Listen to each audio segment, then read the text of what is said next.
Hey guys, this is Abhishek and I welcome you all to Strategic Stocks. ये Bollinger Band plus EMA strategy है जो कि धन के प्लेटफॉर्म पे प्रोवाइड की गई थी और मुझे लगा कि इस कंसेप्ट तो अच्छा है तो काम करनी चाहिए, तो मैं इसे बैक टेस्ट कर रहा हूँ। लास्ट 20 ईयर्स के डाटाबेस पे हम कोड करके बैक टेस्ट करेंगे इसको, जैसे हम करते आए हैं। और इससे पहले भी हमने बहुत सारी जो यूट्यूब पे फ्री डोमेन में अवेलेबल स्ट्रेटजीज बैक टेस्ट करी हैं और काफ़ी प्रॉफिटेबल भी निकली हैं और काफ़ी जो है लॉस मेकिंग है। तो उसके लिए आप डिस्क्रिप्शन में देख लीजिएगा, आपको बैक टेस्ट नाम से जो है लिंक मिल जाएगा। तो चलते हैं वीडियो की तरफ और देखते हैं कि इसके रिजल्ट्स कैसे आ रहे हैं। Let's move to the video फटाफट। तो पहले बात कर लेते हैं रूल्स की। रूल्स बहुत इजी हैं, आपको दो चीज़ें यूज़ करनी है। एक है बोलिंजर बैंड, जो कि आपको पता ही होगा बोलिंजर बैंड क्या होता है। अगर आपको नहीं पता है तो आप यूट्यूब से देख लीजिए, रिकमेंडेड वही रहेगा, क्योंकि ज़्यादा मैं लंबा वीडियो को नहीं खींचना चाहूँगा। मैं कोशिश करूँगा मैक्सिमम बैक टेस्ट करने की। तो बैक टेस्टिंग में टाइम लगाएंगे हम। तो ये बोलिंजर बैंड बने हुए हैं, ऊपर रेड में है और नीचे ग्रीन में है। इसकी सेटिंग की बात कर लेते हैं। सबसे पहले चर्चा करें सेटिंग की, तो सेटिंग में हमारा जो है बोलिंजर बैंड की लेंथ जो है वो 200 पीरियड की है, मतलब ये जो 200 पीरियड का मूविंग एवरेज है। और बोलिंजर बैंड की स्टैंडर्ड डिविएशन जो है वो 3 की है। दैट मीन्स ये ब्रीथ अच्छा करेगा। कहते हैं ऐसा कि अगर 3 स्टैंडर्ड डिविएशन के अंदर रहेगा तो 99% टाइम जो है स्टॉक बीच में रहेगा। ये एक स्टैटिस्टिकल डाटा है। तो आप देख सकते हैं कि मोस्ट ऑफ टाइम जो है इस बैंड के अंदर ही स्टॉक रह रहा है। तो स्ट्रेटजी क्या कहती है मैं आपको समझा देता हूँ। स्ट्रेटजी में आपको बस चेक करना है कब कैंडल जो है आपकी हाई में, मैं पहले शॉर्ट रूल्स की बात कर रहा हूँ, हाई में कब कैंडल आपका बोलिंजर बैंड को टच कर रही है। तो जैसे यहाँ पर बोलिंजर बैंड को टच कर रही है हाई को, तो यहाँ पर हम अलर्ट एक्टिव हो जाएंगे। हम शॉर्ट नहीं करेंगे, हम अलर्ट एक्टिव हो जाएंगे। और हम शॉर्ट कब करेंगे, हमें सेकंड कंफर्मेशन चाहिए होगा। वो सेकंड कंफर्मेशन मिलेगा हमें EMA से। तो EMA लाइन आपको दिख रही होगी, एक ऑरेंज में और एक ब्लैक में, ठीक है। ऑरेंज वाली जो है वो 21 पीरियड की है। मैं आपको सेटिंग्स दिखा देता हूँ। सेटिंग्स में ये 21 पीरियड की जो स्लो है हमारी और 5 पीरियड की हमारी फास्ट है। तो कोई सेटिंग अभी तक छेड़खानी नहीं करी, जैसा कि उनके यूट्यूब चैनल धन के जो है उसमें स्ट्रेटजी थी, बिल्कुल वैसे ही मैं रख के बैक टेस्ट कर रहा हूँ। तो 5 पीरियड की ये है हमारी ऑरेंज वाली और ब्लैक वाली जो है 21 पीरियड की है। तो हमें अलर्ट हो जाना है जब हमारा अपर विक जो है आपका हाई जो है वो टच कर रहा है या फिर उसके ऊपर है बैंड के, अपर बैंड के। और उसके बाद जब क्रॉस डाउन हो जाता है, मतलब फास्ट लाइन जो है हमारे स्लो लाइन को 5 वाली 21 को क्रॉस डाउन करती है, तो हमें एंट्री करनी है। तो एंट्री रूल्स क्लियर हैं आपके। यहाँ इस कैंडल पे जो है हमारा क्रॉस डाउन हुआ है, तो क्रॉस डाउन होने पर आपका नेक्स्ट ओपनिंग पे हमने जो है एंट्री ले लिया है। तो मैंने जानबूझ के ओपनिंग रखा है ताकि आप रात को शाम को एनालिसिस करेंगे। ऑब्वियसली आप हर टाइम जो है स्क्रीन पे तो नहीं बैठे होंगे, तो शाम को एनालिसिस करेंगे और अगले दिन आप ओपनिंग ऑफ मार्केट में आप एंट्री ले लेंगे। तो डेली चार्ट में हम स्ट्रेटजी को बैक टेस्ट करेंगे। तो शॉर्ट भी कर रहे हैं हम, लॉन्ग भी कर रहे हैं, जैसा कि सर ने बताया था। तो हमारा जो है हम क्या करेंगे, हम इसे फ्यूचर्स पर मोड में बैक टेस्ट करेंगे। तो रिलायंस के फ्यूचर चार्ट पे लगा रखा है, क्योंकि ट्रेड हम फ्यूचर को कर सकते हैं। सो यहाँ पर हम ऑप्शंस में ट्रेडिंग नहीं करेंगे, रिकमेंड नहीं करेंगे, क्योंकि बहुत लंबे लंबे ट्रेड्स हैं, तो ऑप्शंस में तो आप नहीं कर सकते हो। सो यहाँ पर अब नेक्स्ट कैंडल ओपनिंग पे हमारा जो शॉर्ट हो गया है। शॉर्ट क्लियर है तो हम लॉन्ग एंट्री की बात कर लेते हैं, फिर हम एग्जिट्स की बात करेंगे। तो लॉन्ग एंट्री में क्या होगा, तो यहाँ लॉन्ग एंट्री है जहाँ पर हमारा जो कैंडल जो है अब लोअर जो है बोलिंजर बैंड को टच कर रहा है, तो हम यहाँ पर एक्टिव हो जाएंगे। बट हमें ट्रेड नहीं लेना, हमें ट्रेड कब लेना, जब हमारा क्रॉस ओवर हो जाएगा मूविंग एवरेज का। तो 5 पीरियड की मूविंग एवरेज आपके 21 पीरियड की मूविंग एवरेज को क्रॉस करेगी, उसके अगले दिन ही आप जो है एंट्री ले लेंगे। तो इसका मैं आपको चार्टिंग का स्कैनर भी प्रोवाइड कर दूंगा, बट हम पहले देखेंगे इसका बैक टेस्ट कैसे आता है। तो यहाँ पर काफ़ी अच्छा रिजल्ट दिख रहा है आपको, आपका यहाँ से लेकर यहाँ तक आपका प्रॉफिट ही दिख रहा है, राइट।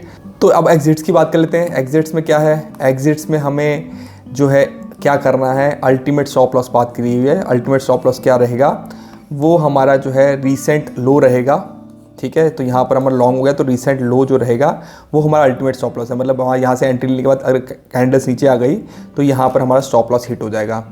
तो आपको मैं दिखा देता हूँ रिसेंट कोई स्टॉप लॉस हिट हुआ हो, तो यहाँ पर भी आपका प्रॉफिट दिख रहा है। तो ओवरऑल तो चार्ट में मुझे अच्छा ही दिखा, ये स्ट्रेटजी जो है ठीक दिख रही है। यहाँ पर भी स्टॉप लॉस नहीं दिख रहा है एक्चुअली ना, प्रॉफिट ही दिख रहा है हमें। काफ़ी देर तक मैंने चार्ट देखा है, तो यहाँ भी प्रॉफिट है। सो हम अल्टीमेट स्टॉप लॉस यहाँ पर जो है वो रखेंगे, ये हाई मैं समझा दूँ फिर से, अब शॉर्ट कर रहा हूँ तो यहाँ पर ये हाई जो है स्टॉप लॉस रहेगा एंड यहाँ पर भी ब्रीच नहीं हुआ है, अभी भी प्रॉफिट में चल रहा है। तो स्ट्रेटजी काफ़ी अच्छी दिख रही है हमें। सो हम बात कर लेते हैं एग्जिट में प्रॉफिट की बुकिंग की। तो आपका यहाँ पर हम स्टॉप लॉस रखेंगे अल्टीमेट, हमें जो है ट्रेल करना है। हमारा यहाँ पर जैसे प्रॉफिट चल रहा है, हम एग्जिट क्यों नहीं किया, क्योंकि अभी तक प्रॉफिट मिल रहा है हमें, और हमें जब क्रॉस ओवर हो जाएगा ईएमएस का, मान लीजिए नेक्स्ट डे आपका ईएमए क्रॉस ओवर हो जाता है, तो उसके क्लोजिंग पे आप एग्जिट कर जाएंगे। ठीक है, तो ये ट्रेड का रूल्स रहेंगे।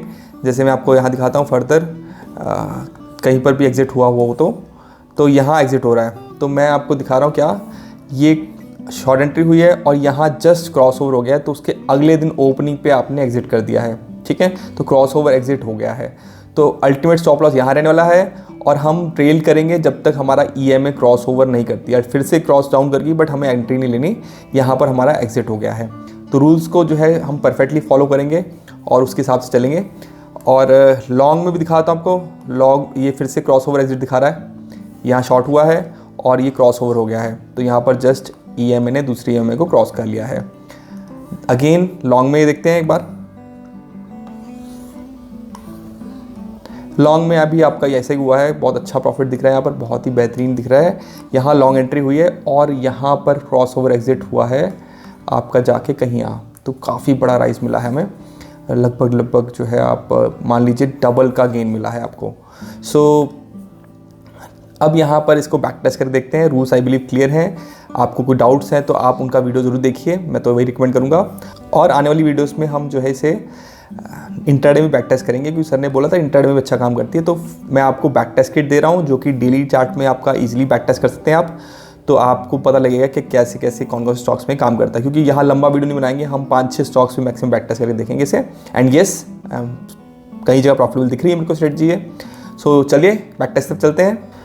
सो बैक टेस्टिंग रिपोर्ट से पहले अगर आपको रिपोर्ट पढ़ना नहीं आता, CAGR, ड्रॉडाउन, इक्विटी कर्व, ऐसी चीज़ें जो है आपके लिए नहीं है, तो आप इस वीडियो से पहले आप देखिए कि ये सब चीज़ें क्या होती हैं, ताकि आपको बेटर अंडरस्टैंड हो सके। और बाय द वे हमने कोडिंग का कोर्स भी लॉन्च किया हुआ है। कोडिंग करना ज़्यादा मुश्किल काम नहीं होता है, आपको कोडिंग बैकग्राउंड नहीं चाहिए, आप अगर बेसिक 10th की मैथ्स का नॉलेज रखते हैं तो आप कोडिंग सीख सकते हैं। थोड़ा सा आपको मेहनत ज़्यादा लगेगी, तो 3 से 4 मंथ का संकल्प है ये, जो कि हमने काफ़ी लोगों को बोला था लेने के लिए, और काफ़ी लोग फॉलो भी कर रहे हैं हमें। हम हर वीकली मिलते भी हैं और वो हमारे वीडियो लेक्चर्स से काफ़ी कुछ सीख चुके हैं। काफ़ी लोग सक्सेसफुली एल्कोडेटर बन भी चुके हैं और वो अपने एल्कोस एग्जीक्यूट कर चुके हैं। तो आपको भी अगर स्क्रीनर्स बनाने हैं, या फिर आपको मोटे मोटे इनपुट्स एक जगह पर दिखाने हैं, स्क्रीन पर दिख रहे हो एक साथ, या फिर आपको एल्को ट्रेड्स करने हैं, या फिर आपको बैक टेस्ट करना है, कुछ भी करना है जो कंप्यूटर की हेल्प ले सकता है, आप कंप्यूटर ऑब्वियसली क्विक डिसीजन लेता है आपके लिए, तो माइट भी आपकी मैनुअल ट्रेडिंग में रिफाइनमेंट करनी हो तो आप जो है आराम से कोडिंग कर सकते हैं। और ये इतनी टफ नहीं होती जितनी हम सोचते हैं। हम पहले घुसते हैं तो 1-2 महीने में आपको लगेगा यूज टू होने में, बट आप मेहनत करेंगे डेफिनेटली तो आपको जो है 4-5 मंथ में काफ़ी अच्छा फ्रूटफुल रिजल्ट मिलेगा। आप जो है खुद ही अपने ट्रेडिंग में नए जो है चेंजेस देखेंगे, आपको लगेगा कि ट्रेडिंग करना ईजी हो गया है, क्योंकि इमोशनल प्रेशर नहीं रहता। आपका जो है कंप्यूटर आपको काफ़ी हेल्प कर देता है, आपका टाइम बचता है फैमिली को देने के लिए। सो चलो चलते हैं बैक टेस्ट की तरफ, इसको और स्पैम नहीं करेंगे हम। सो बैक टेस्ट रिपोर्ट में देखें तो यस, पहले तो आपको दिखा दूं मैं, ये प्रॉफिट आई है और ये बड़े गेंस के कारण प्रॉफिट मिला है हमें। इसका फ्लॉ जो है वो ये है कि ट्रेड्स बहुत कम है, क्योंकि हम डेली चार्ट्स में कर रहे हैं और बहुत लंबे फ्रेज में कर रहे हैं। ठीक है, तो ये प्रॉफिटेबल मिल रही है, बट मुझे लगता है कि ये बहुत लंबा टाइम फ्रेम है जिसमें हम बैक टेस्ट कर रहे हैं। तो लगभग जो है हमारा 12 सालों में हमारे को ट्रेड्स मिले हैं 13। तो 13 में कुछ ट्रेड्स में बहुत पॉजिटिव आया है रिजल्ट, जिसके कारण हमें अच्छा गेन मिला है। ठीक है, बट मैं आपको एक और चीज़ बताता हूँ, हमने जो है EMA बेस्ड एग्जिट किया है, हम रिस्क रिवॉर्ड बेस्ड एग्जिट भी कर सकते हैं। जो हमारा स्टॉप लॉस है वो फिक्स रहेगा, बट अगर हमें टारगेट जो है रिस्क रिवॉर्ड के हिसाब से रखना है कि स्टॉप लॉस के हिसाब से हम अगर 100 पॉइंट्स का स्टॉप लॉस है तो हम 100 पॉइंट्स की जगह 150 पॉइंट्स का रिवॉर्ड लें, तो उसमें भी हम बैक टेस्ट कर सकते हैं। तो बैक टेस्ट किट में आप ये देख सकते हो, आपके लिए मैंने ये छोड़ा है, आप खुद से ऑप्टिमाइज करके देख सकते हो कि कौन सा रिस्क रिवॉर्ड आपके लिए बेटर रहेगा। तो इस तरह से भी आप चल सकते हो, इस तरह से भी आप इजीली बैक टेस्ट कर सकते हो, बट हम हर चीज़ को बैक टेस्ट करेंगे तो लंबा हो जाएगा वीडियो। तो मैं EMA बेस्ड एग्जिट जो कि सर ने बताया था वैसे ही चल रहा हूँ। सर ने बोला था कि रिस्क रिवॉर्ड 1:2 1:3 भी बहुत अच्छा काम करती है, तो उसको मैं आप पे छोड़ता हूँ, आप बैक टेस्ट किट से खुद देख लीजिए। सो रिलायंस में अच्छा रिजल्ट है, बट फ्लॉ है कि क्लोज ट्रेड बहुत कम है, साल में एक ट्रेड है। कोई बात नहीं, फ़ायदा ये है कि हमारे पास स्टॉक्स बहुत ज़्यादा हैं, तकरीबन जो है अगर हम टॉप 100 स्टॉक्स भी लें तो फिर भी हमारे को काफ़ी ट्रेड्स मिल जाएंगे। तो ये फ्लॉ तो मुझे लगता नहीं कि कोई बड़ा फ्लॉ है। तो अब हम फटाफट देख लेते हैं कौन कौन से स्टॉक्स में इसका परफॉर्मेंस कैसा आ रहा है। तो रिलायंस में तो हमने देख ही लिया है। रिलायंस के बाद हम बात करते हैं HDFC की। HDFC में रिजल्ट देखते हैं इसके। तो HDFC क्लिक कर लिया मैंने, सेटिंग्स कर रखी है ऑलरेडी, आपका टाइम बचाऊंगा मैं। तो HDFC में इसका रिजल्ट जो है 23% का रिजल्ट आ रहा है, ठीक है। तो ये प्रॉफिट तो कम दिख रहा है मेरे को। SBI में 54% का गेन है इसका। ट्रेड्स बहुत कम दिख रहे हैं, आप ट्रेड्स पे ध्यान रखिएगा, ड्रॉडाउन भी आप देखते रहिएगा। निफ्टी में इसने अच्छा प्रॉफिट दिया है, बट इतने सालों में बैक टेस्ट हुआ है लगभग 2008 से 2023 तक, तो मुझे लगता नहीं कि स्ट्रेटजी अच्छी है इसमें। बैंक निफ्टी में 39% का लॉस हुआ है, तो स्ट्रेटजी काम नहीं करती। जो बता रहे थे धनबे कि वो खुद ट्रेड करते हैं इससे, तो मुझे लगता नहीं कि वो ट्रेड करते होंगे। एक्सिस बैंक में 11.5% जो है वो रिटर्न आया है। ICICI में देख लेते हैं। ICICI में 59% का लॉस है। मारुति में लॉस जो है होगा 13% का। अदानी में देख लेते हैं फटाफट। अदानी में इसका 96% का लॉस है, मतलब उल्टा करके चलेंगे ज़्यादा अच्छा रहेगा। इन्फोसिस में 132% का गेन है, बट ट्रेड्स कितने कम है, कोई फ़ायदा ही नहीं दिख रहा मेरे को। 50% प्रॉफिटेबिलिटी है और ट्रेड्स बहुत कम है, तो मीन रिवर्जन यहाँ पर काम नहीं करता दिख रहा। TCS में 13% है। अपोलो में हमारा जो है स्टॉक में 23% का गेन है। अपोलो टायर था पहले, अब अपोलो हॉस्पिटल है, लॉस हो रहा है। टाटा मोटर्स में देखें, टाटा मोटर्स में हमारा जो है लॉस है। बजाज फाइनेंस में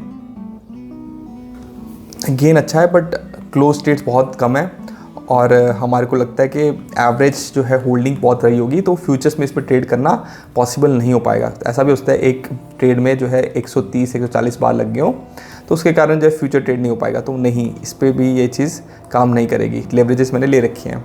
Bajaj Finance again same problem, number of close trades काफ़ी कम है, तो उसके कारण हम रिलायबल नहीं मान सकते इसको, और होल्डिंग बहुत ज़्यादा है। तो काफ़ी स्टॉक्स में तो काम नहीं कर रही है ये स्ट्रेटजी जो है।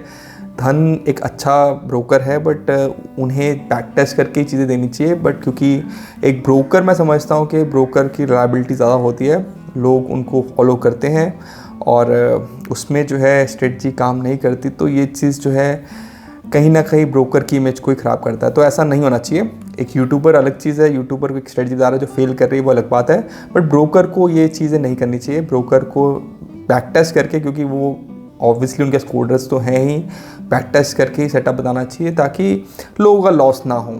सो ये स्ट्रेटजी जो है आपके सामने कैसा परफॉर्म करती है, मैं किट आपको दे रहा हूँ, आप किट से खुद से टेस्ट करिए क्या क्या कर सकते हैं आप, क्या पता आपको कोई सेटिंग मिले जिसमें अच्छा काम करती हो। सो दैट्स इट एवरीवन, मेरी तरफ से इतना ही है। अपना ध्यान रखिए, take care, tata and bye bye.